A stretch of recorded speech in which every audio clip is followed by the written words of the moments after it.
आज की चर्चा हमारी 27वें काव्य पर हो रही है। लाहे लाहे 27 तक पहुंच गए। आप विचार करके रखना, आज की हमारी चर्चा 27वें काव्य पे हो रही है और आचार्य मांगतुंग स्वामी उस कारागृह के अंदर बैठकर नए नए अनुभव और नई नई बातें हमको उस काव्य के माध्यम से समझाने का प्रयास कर रहे हैं। कितना अनुभव लिया होगा उन्होंने।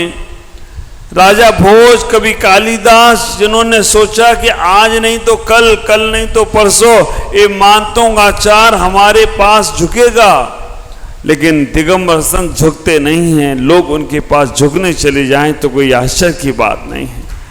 विचार करके रखना, उन्होंने इतना ही सोचा होगा। आचार्य मांगतुंग स्वामी वहां पर उस काव्य के अंदर क्या कह रहे हैं, सुने एक बार बोलेंगे। आचार्य मांगतुंग स्वामी उस काव्य के अंदर कहने का प्रयास कर रहे हैं।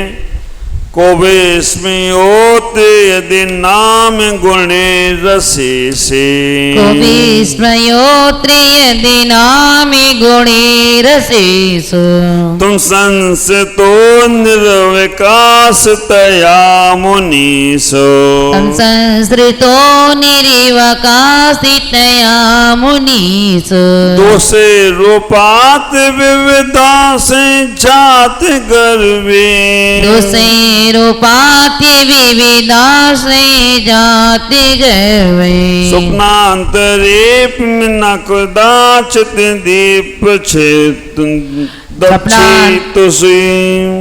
स्वप्नांतरेपि न कदाचित पीछितोषि। आचार्य मांगतुंग स्वामी यहाँ कह रहे हैं, सपन में भी भगवान आपके पास दोष नहीं आते। को विस्मयोत यदि नाम गुणेर रसेसे, हम जो आपसे बोलते हैं ना, इसमें कोई आश्चर्य की बात नहीं है। तो यहां आज आचार्य मांगतुंग स्वामी कह रहे हैं, को विस्मयोत्र, इसमें आश्चर्य की क्या बात है कि आपके पास कोई दोष नहीं आते हैं। आचार्य कह रहे हैं कि यहां पर हाँ कोई आश्चर्य नहीं है, आपके पास एक भी दोष नहीं आते हैं, क्योंकि तुम संसतो निर्विकास तया मुनीस, आपके पास सारे गुण ही आते हैं। अच्छे आदमी के पास अच्छे आदमी जाते हैं, बुरे आदमी के पास बुरे आदमी जाते हैं। यहां आचार्य मांगतुंग स्वामी कह रहे हैं कि भगवान आपके पास गुणों का भंडार है, क्योंकि आपके पास गुण ही गुण हैं, दोष सपने में भी नहीं आते हैं। ख्याल करना, अगर तुम्हारे अंदर अच्छाइयां घटित होती हैं, तुम्हारे अंदर अच्छाइयां होती हैं, तो आप संसार में सब अच्छे लोग आपको मिलने वाले हैं। और जैसे ही आपके अंदर दोष युक्त दृष्टि होती है, तो आपको संसार में सारे दोष वाले लोग मिलने वाले हैं। अच्छे को अच्छे मिलते हैं और बुरे को बुरे मिलते हैं। विचार करना, जहां जिसकी दुकान चलती है वहीं वो माल बिकता है। आप विचार करो, अगर कहीं अच्छे की चर्चा हो रही है तो वहां अच्छा चलेगा, और जहां बुरे की चर्चा हो रही है वो बुराई ही बुराई चलेंगी। भगवान को यह कहने का प्रयास कर रहे हैं कि भगवान, हमें आपके पास जब देखो तो गुण ही मिलते हैं, क्योंकि आपकी दुकान में माल गुणों वाला है, दोष वाला कोई माल है ही नहीं। आपने तो रिजेक्ट माल अपने पास रखा ही नहीं। और आप आश्चर्य करना, यहां पर भगवान के पास इतने गुण क्यों हैं, क्योंकि भगवान के पास दोष आते ही नहीं है। भगवान ने दोष नहीं छोड़े, दोषों ने भगवान को छोड़ दिया। आप विचार करके रखना, भगवान ने बुरों को नहीं छोड़ा। भगवान तो सोचते हैं कि बुरे भी आ जाएं तो उनका भी कल्याण कर देंगे, लेकिन बुरे लोग भगवान को छोड़ देते हैं। क्यों? हमारे पास ये बहुत से लोग आते हैं संन्यास लेने, हमें नहीं छोड़ते, वो हमें छोड़ के चले जाते हैं, क्योंकि दुकान नहीं चलती उनकी यहां पर। आप विचार करके रखना, जिनकी जहां दुकान चलती है वो वहां माल बिकता है, और जहां दुकान नहीं चलती है वहां माल बिकता ही नहीं है। तुम्हारे पास कोई व्यक्ति आए किसी की निंदा आलोचना लेकर, उससे कहना थोड़ा टाइम बाद में आना, मुझे अभी फुर्सत नहीं है। दोबारा फिर कोई ये लेके आ जाए तो कहना यार थोड़ा सा और समय दे देना, दोबारा आएगा नहीं। और तुमने पहली बार अगर उसकी सुन ली ना, तो आप विचार करना पूरे मोहल्ले का कचरा, पूरे नगर का कचरा, हर घर का कचरा तुम्हारे ही डस्टबिन में डालेगा। ये कान है, कान को कान रहने दो, डस्टबिन मत बनाओ। और अभी तो इलेक्शन का समय चल रहा है, आप विचार करके रखना, गुलदस्ता बनाओ इन कानों को, डस्टबिन नहीं। गुलदस्ता बनाओगे तो तुम भी महकते रहोगे और दूसरा भी महकता रहे तो कोई आश्चर्य की बात नहीं है। और डस्टबिन बना लिया ना तो कचरा तुम्हारे कान में भी रहेगा और फिर तुम्हारे पास जो बैठेगा उसको भी तुम क्या दोगे। पूज्यपाद स्वामी इष्टोपदेश ग्रंथ के अंदर बहुत सुंदर कारका कहते हैं। पूज्यपाद स्वामी कहते हैं, अज्ञानोपस्थिर ज्ञानम ज्ञानम ज्ञानी समस्या ददाति यत्तु यशस्ति सो प्रसिद्धि मिदम बचा। अज्ञानी की उपासना से अज्ञान मिलता है और ज्ञानी की उपासना से ज्ञान प्राप्त होता है। जिसकी दुकान पर जो माल होगा वही मिलेगा। आप विचार करके रखना, आपके घर के द्वार पर अगर घर के बाहर पर कोई सब्जी वाला आता है सब्जी बेचने के लिए, आप उससे ले लेते हैं, दूध देने आता है ले लेते हैं। लेकिन अगर आपके द्वार पर कोई मांसाहार लेकर आ जाए, कोई शराब लेकर आ जाए, फ्री में देना चाहे, कहो इसे भगाओ पहले जल्दी। आपके द्वार पर कोई गलत चीज लेके आ जाए, आप लेते नहीं हो, आपके द्वार पर अच्छी चीज लेकर आ जाए तो उसे आप तुरंत लेने का प्रयास करते हो। यही बात आचार्य मांगतुंग स्वामी कह रहे हैं। अच्छे लोगों के पास अच्छी चीजें जाती हैं तो उन्हें एक्सेप्ट करते हैं, उन्हें लेते हैं। और बुरे लोगों के पास बुरी चीजें चली जाएं, शराबी को शराब घर पे बैठ के मिल जाए ना तो वो सोचता कि आज मेरे को बम्पर इनाम मिला है, मेरी लॉटरी लग गई है। हाँ, वो होता ना एक चार पैर का जानवर, जैसे तुम लोग सुअर बोलते हो, यहाँ तो देखने को नहीं मिलेंगे, लेकिन जहाँ होते हैं वहां पर अगर सुअर को मल खाने को मिल जाए, वो सोचता कि आज मेरी सबसे बड़ी पार्टी हो गई है। और आप ख्याल करके रखना, अच्छे आदमी को अच्छी चीजें पसंद आती हैं और बुरे को बुरी। आज विडंबना है, आज विडंबना ये है कि अच्छी चीजें हमें घर घर जाकर देना पड़ रही हैं। दूध देने वाले को तुम्हारे घर जाकर दूध देना पड़ रहा है, सब्जी वाला तुम्हारे घर पर आकर सब्जी दे रहा है, और बुरी चीजें खरीदने वाले उनके यहां जा रहे हैं। शराब पीने वाले शराब खरीदने जाते हैं, नॉनवेज आदि को लेने वाले नॉनवेज खरीदने जाते हैं। बुरी चीजों को आप लोग चलकर खरीदते हो और अच्छी चीजें हमें चलकर देना पड़ती हैं। विचार करना, पहले का जमाना था, अगर कहीं 100-200 किलोमीटर में मुनिराज मिल जाएं, 100-200 किलोमीटर में मुनिराज दिख जाएं, लोग अपने काम छोड़कर ये हमारे जीवंत भगवान कैसे हैं, हमारे भगवान कैसे होते हैं, एक बार दिगंबर मुनिराज को देख लें तो हमें हमारे भगवान की पहचान हो जाएगी, क्योंकि दिगंबर मुनिराज हमारे भगवान के अनुरूप हैं।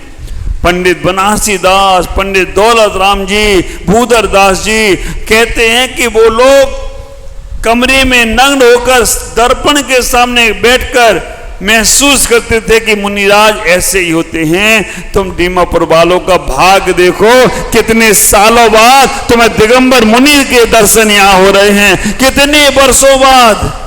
कब आए थे? 2006 में गुरुदेव, उसके बाद कोई नहीं आया। 6 से 24 तक हम चले गए। आज विचार करना, कितने वर्षों बाद दीमापुर में मुनिराजों के दर्शन हो रहे हैं। मैं ही कह रहा हूं, ये विडंबना देखो। तुम्हें घूमने जाना है तो गोवा जाओगे, थाईलैंड जाओगे, नेपाल जाओगे और कहां कहां जाओगे। विचार करना।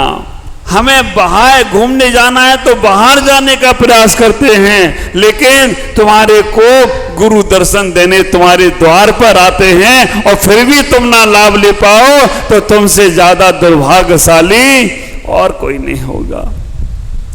कुछ लोग हैं जो बाहर भी जाते हैं। हमारे अनिल जी अभी हैदराबाद होकर आए, गुरुओं के लिए गए, मुनि के लिए गए कि हैदराबाद जाकर हमारे अंतर्मन प्रसन्न सागर जी का पहाड़ना करा कर आ गए। कुछ लोग हैं बाहर जाते हैं, हमारे बाहर के भक्त जो यहाँ पर आए हैं वो बाहर जाकर बाहर से यहाँ तक आए गुरुओं के लिए दर्शन करने के लिए। अभी हमारे प्रकाश जी, प्रदीप जी, सभी लोग माता जी के पास दर्शन करने चले गए। विचार करना, हमारे गुरुदेव के दर्शन करने सुरेश जी हो आए। ये सब वो विभूतियां हैं कि जो बाहर जाकर भी गुरु दर्शन के लिए जाते हैं। मैं आपसे कहना चाहता हूं, अच्छी जगह जाओगे तो तुम एक दिन बहुत अच्छे बन जाओगे। आचार्य मान तुम स्वामी यहां पर इतना ही कहने का प्रयास कर रहे हैं, हे भगवान आपके पास सारे गुण हैं, दोष आपके सपनों में भी नहीं आते हैं। क्यों? क्योंकि सपन में भी दोष इसलिए नहीं आते हैं, दोषों की दुकान चलती नहीं है। हुआ एक बार ये खुजली थी, खुजली एक किसान के एक शरीर पे जाके बैठ गई। उसने सोचा कि किसान अभी मुझे खुजाएगा, अभी मुझे खुजाएगा। किसान ने ध्यान ही नहीं दिया। 3 दिन तक खुजली वहां परेशान करती रही। किसान ने ध्यान नहीं दिया, खुजली प्रकट हुई और कहा कि तुम मेरी ओर ध्यान ही नहीं दे रहे हो, मैं 3 दिन से तुम्हारे शरीर पे घूम रही हूं, तुम खुजाते ही नहीं हो मुझे। किसान ने कहा कि मेरे पास इतना टाइम नहीं है कि तुम्हें ध्यान दे। तुम्हें अगर तुम्हारा ध्यान वाला चाहिए ना तो किसी सेठ साहूकार के पास जाओ, किसी लाला के पास चले जाओ, वो दिन भर तुम्हें खुजाता रहेगा और कुछ काम ही नहीं करेगा। उस दिन से आप देखना, कभी कभी सेठ लोग होते हैं ना, दुकान में बैठे हुए कहीं यहाँ खो जाएंगे, कहीं वहां खो जाएंगे, खुजाते ही रहते हैं। कोई खुजली को आराम मिलता है। तो जब तुम दोषों को स्वीकार करते हो, संतों के पास एक भी दोष रंच मात्र भी नहीं आता है, क्योंकि दोषों की तरफ उनका ध्यान ही नहीं जाता है। जिसके पास जो होता है वो ही देता है। बहुत अच्छा प्रसंग है, महाभारत का दृष्टांत।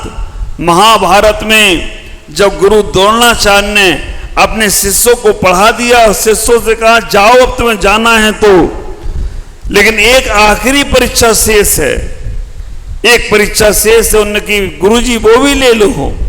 उनने कहा पहले वो परीक्षा कौन देगा? पहले परीक्षा देने तो दुर्योधन तो कहते तो पहले मैं आप विचार करके रखना। दुर्योधन हर समय पहले मैं करता रहता था, मैं करता रहा और मैं करके बकरी बन गया। आप विचार करिए, दुर्योधन ने कहा कि पहले मैं दूंगा परीक्षा।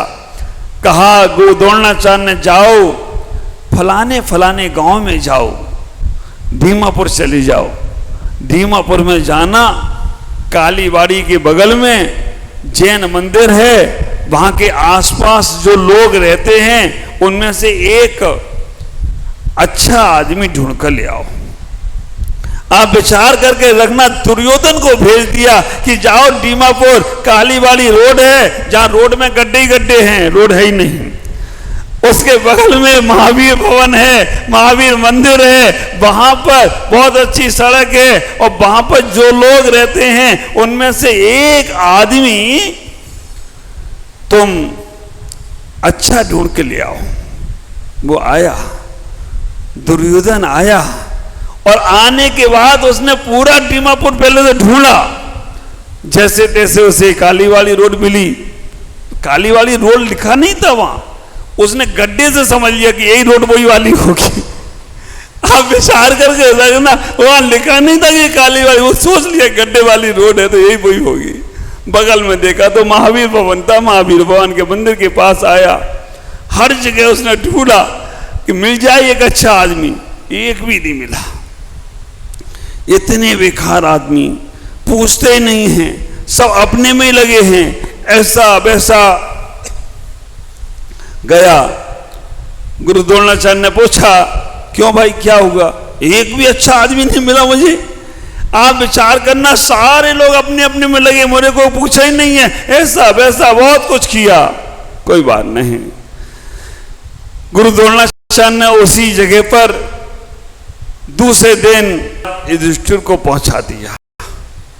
और धर्मराज युधिष्ठिर कहीं बाहर नहीं घूमे, सीधे उन्हें मालूम था क्योंकि जिनालय यही हैं। और जिनालय के बाद में आप विचार करके रखना, यहाँ जिन मंदिर भी है, और जिन मंदिर के महावीर भगवान का मंदिर के बगल में महावीर भवन में मुनिराज बैठे हुए हैं, पूरा आचार संघ बैठा हुआ है। वो तो डायरेक्ट ही यहाँ पे आ गए।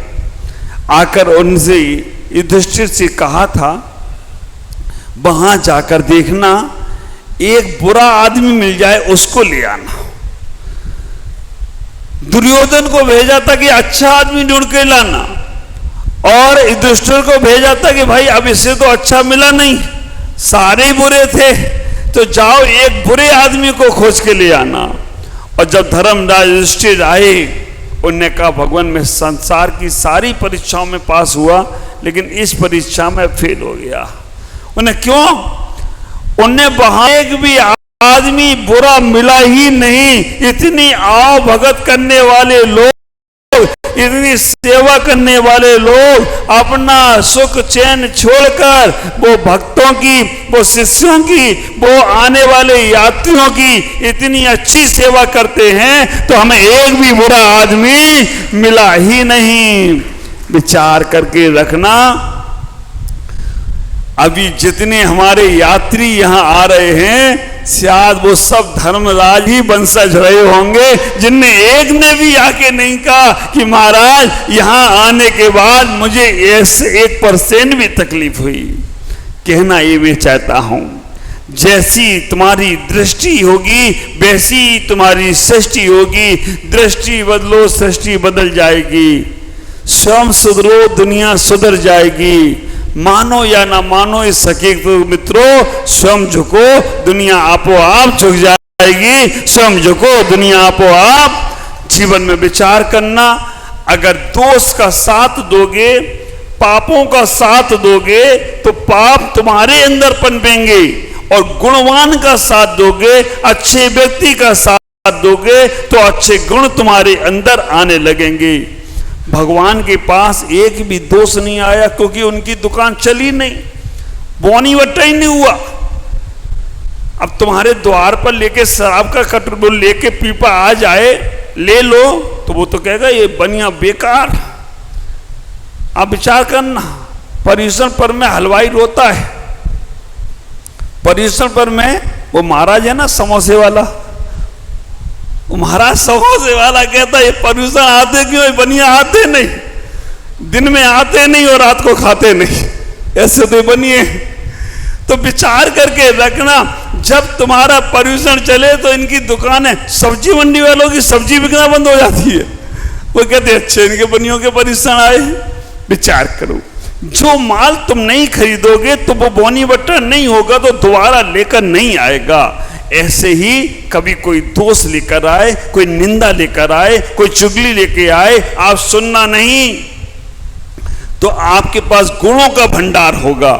और जब गुणों का भंडार होगा तो आप गुणवान बनते बनते एक दिन भगवान बन जाओ, तो कोई आश्चर्य की बात नहीं होगी। और जहां तुमने किसी का एक दोष, एक बिंदी खराब लग जाए ना, चंद्रमा पे थोड़ा सा काला दाग क्या लगा, पूरा चंद्रमा ही दागीला कर दिया। ये चंद्रमा तो दाग वाला है। एक अगर तुम्हारी गलती कहीं कोई देखता है ना, तो तुम्हारी सारी अच्छाइयां खत्म हो जाती हैं। तुम रास्ते से जा रहे हो, शराबी व्यक्ति तुम्हारे साथ में है, आपका पूजा पाठ का पूरा पुण्य वो शराबी ले गया। मेरे साथ हुआ, गिरनार जा रहा था, पहाड़ पे चढ़ रहा था, मेरे साथ एक साधु लग गया। उसने कहा बाबा जी मैं भी चलूं, मैंने चलो। रास्ते में मैं बैठा, वो भी बैठ गया। उसने चिलम निकाली, लगाने लगा, मेरे से बोलता है बाबा जी ले लो, दो कस मजा आ जाएगा, चढ़ जाएगी। मैंने कहा यार ये तो मामला गड़बड़ है। आप विचार करके रखना। मैं तुरंत उठा, मैंने कहा मैं चलता हूं। मैंने कहा पिएगा तो ये धुआं लगेगा मुझे, और कोई देख लेगा तो कहेगा ये दोनों बाबा लेते होंगे। तो ऐसे गलत व्यक्तियों की संगति कभी मत करना, नहीं तो तुम्हारे सारे गुण दोष में समापित हो जाएंगे। आज इतना ही टाइम हो चुका है। आज भक्तांबर का काव्य हमसे कह रहा है गुणवान का संगति करो, गुणवान बनोगे, दोषवान की संगति करोगे, दोषी बनोगे। ओम नमः जय गुरुदेव।